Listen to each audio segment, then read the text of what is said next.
of sun and music. However, he's also known as the god of poetry, oracles, light, truth, and prophecy. The Temple of Apollo in Delphi was first built around the 7th century BC in the Archaic era. It was built by two legendary architects, Trophonios and Agamedes. Although no one knows for sure, many sources claim that the two were brothers and built many temples and palaces. The brothers built the Temple of Apollo and prayed to be rewarded for their labor. The oracle told them to do whatever they wished for 6 days, and that on the 7th day they would be rewarded for their labor. The oracle said that they would be rewarded, and they did whatever they wished for 6 days, and then on the 7th day they were found dead. This story is where the saying, "Those whom the gods love die young," comes from. The temple burned down in 548 BC and was rebuilt during the Classical era.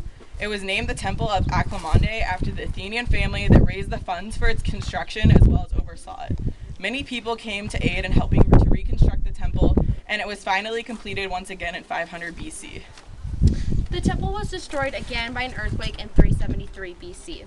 It was constructed once again in 330 BC by architects Spintharos, Zenodorus, and Agathon.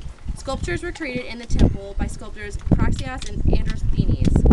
The temple was destroyed for the final time in 390 AD by Emperor Theodosius I so that the oracle could no longer have a place to speak and Christianity could take place and flourish.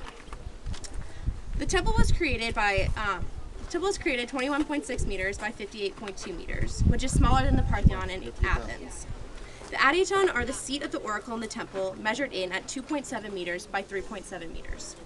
It is suspected that the seat of the oracle was located on the western side of the naos or cella, which is the inner chamber of the temple. The original temple was believed to have been constructed from wood and laurel branches by the mythical architects Trophonios and Agamedes. According to the legend, the architects were assisted by Apollo himself in the construction of the temple. The temple was used as a place of worship.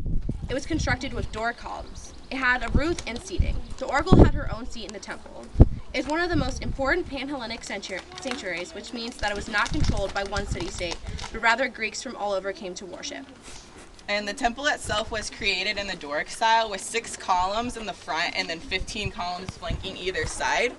The interior columns were constructed with Corinthian limestone and coated in white stucco. The exterior columns were 1.6 meters in diameter and 1.7 meters tall. The naos, or the cella, was also made out of gray stone.